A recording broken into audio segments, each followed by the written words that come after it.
Hey guys, so this is your lesson 7 video.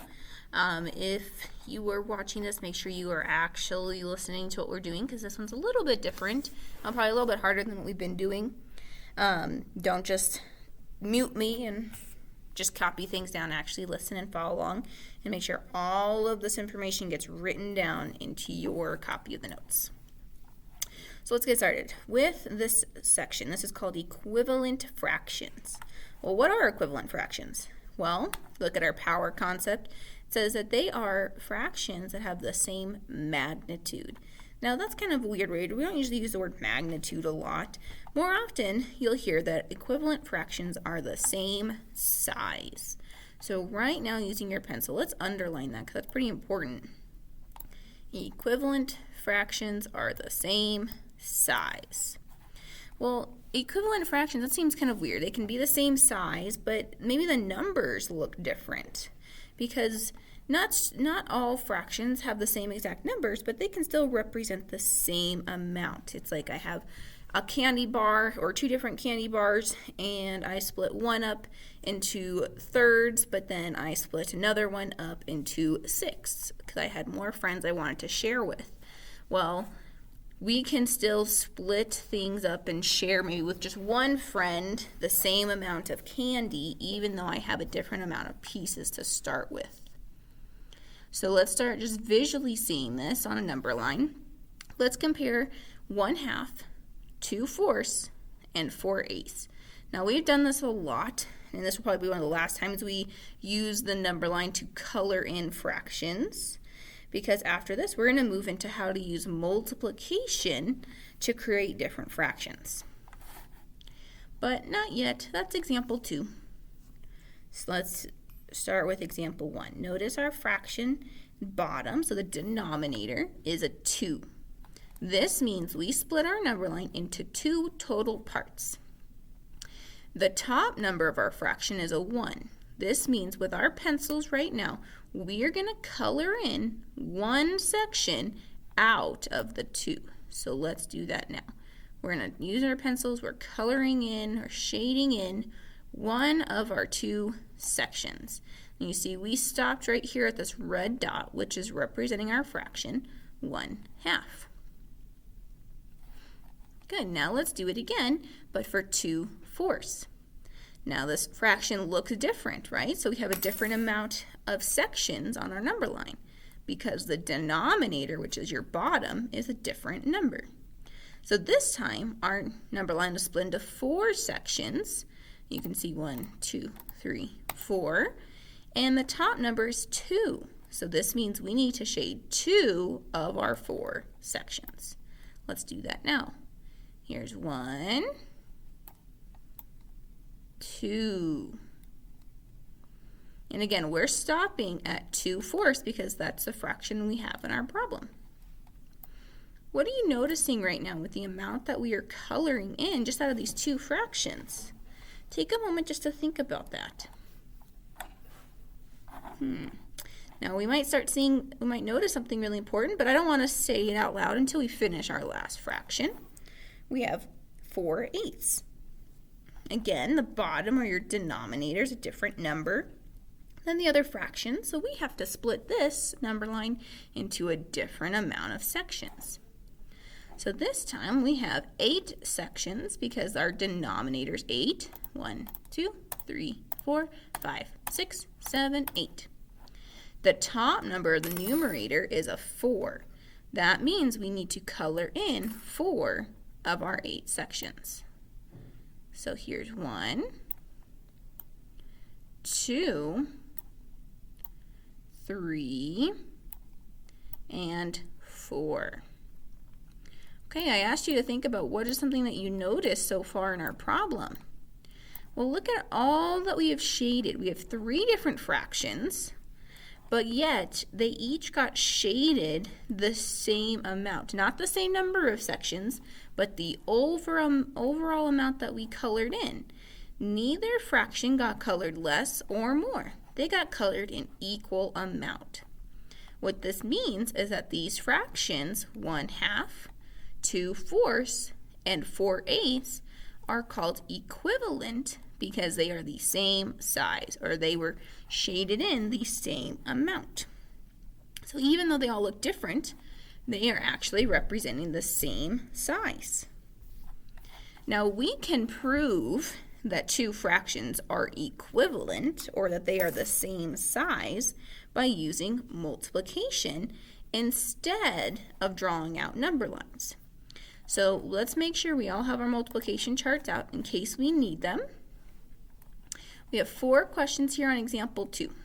We have to prove that these fractions, even though their numbers look different, are actually equivalent or the same size. Well, we prove this by showing I can multiply the same number on the bottoms of my fractions, so the denominator, as I do on the numerator, or the top. So let's look here with the fractions. 1/3 equals 2/6.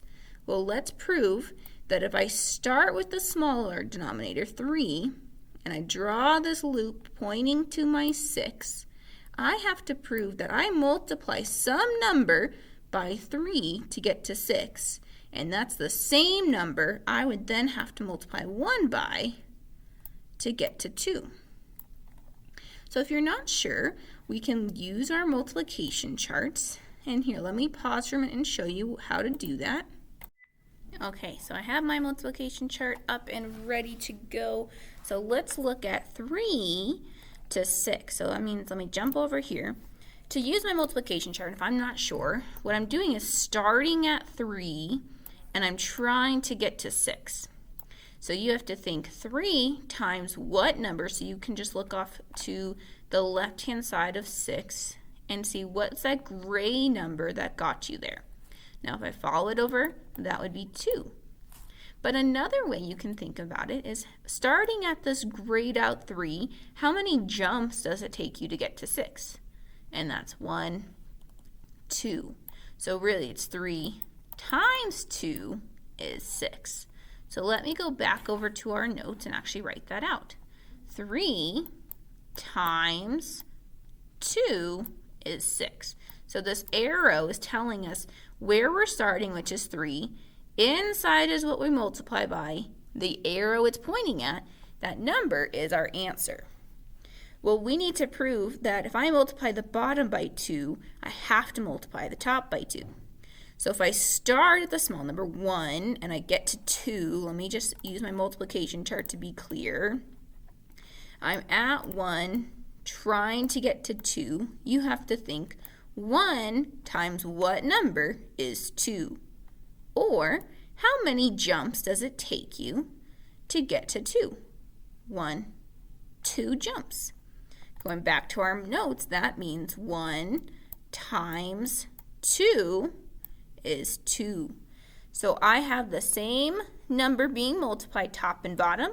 This proves these two fractions, 1/3 and 2/6, are equivalent or the same size. But we have to keep doing that. So let's go to the right where it says 1/3 and 3/9. Let's do this again, starting with the denominators, the bottoms, drawing an arrow from the smallest 3 to the larger one of 9, and the same thing for the top, 1 to 3, going small to large. We are going to prove that whatever number I multiply 3 by, we get 9. So let's go, if we're not sure, let's go over to our multiplication chart. If I'm at 3, trying to get to 9, what do I multiply by? Or how many jumps does it take you? 1, 2, 3. It takes me 3 jumps to get there, so it's really 3 times 3 is 9. Well, let's prove it for the top.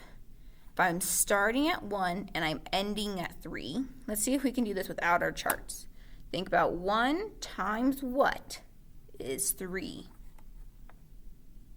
Hopefully you would guess that it is 3. And if you weren't sure, you can absolutely go back to your multiplication chart and prove it. Starting at 1, ending at 3, 1, 2, 3 jumps get you there. Good. At this time, I want to pause, and I want you to try these last two. So you are actually trying to prove the multiplication. So if it helps you, we can start by drawing the arrows together first, from the small denominator to the big denominator. But it is your responsibility to do the multiplication. So let's pause now to see how it goes.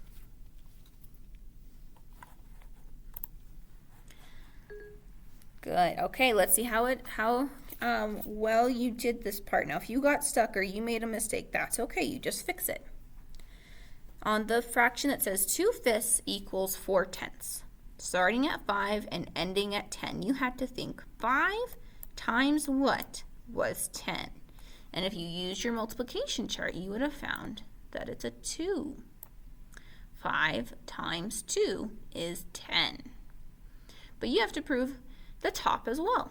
So you're starting at the small number 2 and you're ending at the bigger number 4. 2 times what was 4? And hopefully you found either by your memory or your chart that you had to multiply 2 and 2 to get to 4. The same number is being multiplied on top and bottom, which proves we have an equivalent fraction. Let's go to our next one. 2/5 and 6/15. Now again, this one bigger numbers, so hopefully we either used our chart, or if you know the multiplication facts off the top of your head, you should be good. But let's see. Starting at 5 and ending at 15. You have to multiply 5 by 3 to get to 15. But then you have to prove what you have to do to the top. So starting at the small number 2 and ending at 6, you have to think 2 times something. In this case, it would have been 3 is 6. So here you can prove again that these are equivalent fractions, or the same size, because you use the same number to multiply tops and bottoms. Good. Let's move on to our next page. That's just the back. We don't have much left. We're almost done. Just like we finished here on example 2, we're going to, again, use multiplication to prove if these fractions are equivalent, meaning we have to show if I multiply the bottom numbers, or if there's a number I multiply the bottom number by, I have to see if it's the same number I multiply the top number by. So let's always start with the fraction denominator that's small. So denominators are bottom, so look at your small bottom, which is 3, and we're going to try to get to 12. Now the difference between the directions on this problem and our last one is there isn't an equal sign between these two fractions. I'm trying to prove there should or should not be. But don't get too caught up on those directions. Let's just use our same process we did before. Let's draw a loopy arrow from 3 to 12. So we have to find a number that we multiply 3 by to get to 12. So let's go back to our multiplication chart. Let's practice that skill. I'm at 3 and I'm trying to get to 12 under that same column. You need to figure out 3 times what got you 12, or think about how many jumps does it take you? 1, 2, 3, 4 jumps, which means 3 times 4 is 12.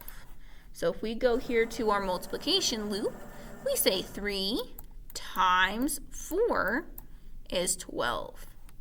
But now we have to prove what's going on in the top numbers. So we go from the numerator 2 to the numerator of 10. Let's figure out 2 times something is 10. So let's go to our multiplication chart. I'm at 2. I'm trying to get to 10.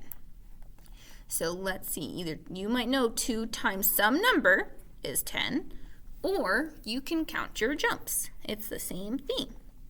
So let's count jumps. 1, 2, 3, 4. It took me 5 total jumps starting at the grayed out number 2 to get to the number 10. So that means 2 times 5 is 10. So let's go back to our notes. We show 2 times 5 is 10. Well, the only way that these would be equivalent is if the number we multiplied tops and bottom by were the same. And 5 is not the same as 4. So these are not equivalent. So we actually are going to write this, right? Not equivalent. And if you're not sure how to spell equivalent, it's in our directions. It's the last word in the directions.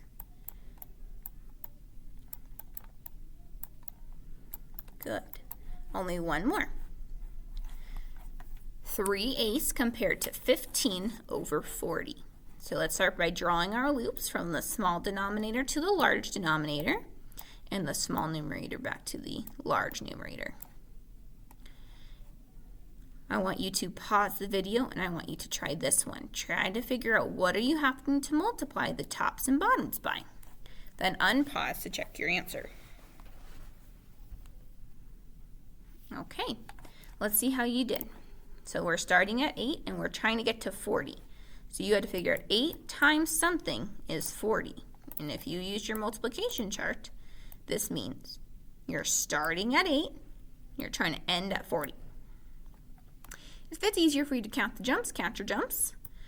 1, 2, 3, 4, 5. It took me 5 jumps of 8 to get to 40, which means 8 times 5 is 40.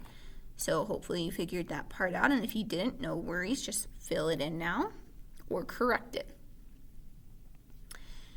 Now you need to figure out 3 to 15. So you had to figure out 3 times some number was 15. And if you weren't sure, this is why you have those charts as a backup. Here's 3, grade out 3, and I'm trying to get to 15 under that same column. 3 times what got you 15? Or how many jumps of 3 did it take you? And 1, 2, 3, 4, 5 jumps of 3 got us to 15, which means 3 times 5, going back to our notes, is 15. So what do you think? Do you think these are equivalent or not equivalent? Well, I'd say because they're being multiplied by the same number, top and bottom, these are equivalent. So we say yes. I'm going to do an exclamation point because I'm excited. Yes, they are equivalent. And again, you can use the spelling in the directions. It's the last word in the sentence right above where it says example 3. Now there's one little thing I want to address, and that's that last power concept here at the bottom. And it says multiply the numerator and denominator of the fraction by the same number to make an equivalent fraction. So we're going to underline everything in this box because this is the most important. And we're going to star it. We're going to put some star notes on it because I'm going to put a bunch of stars around it because this is super important, and we're going to be using this fact for the next few days. Good. Make sure you get it all copied down, and this needs to go into your binder under notes. See you guys later.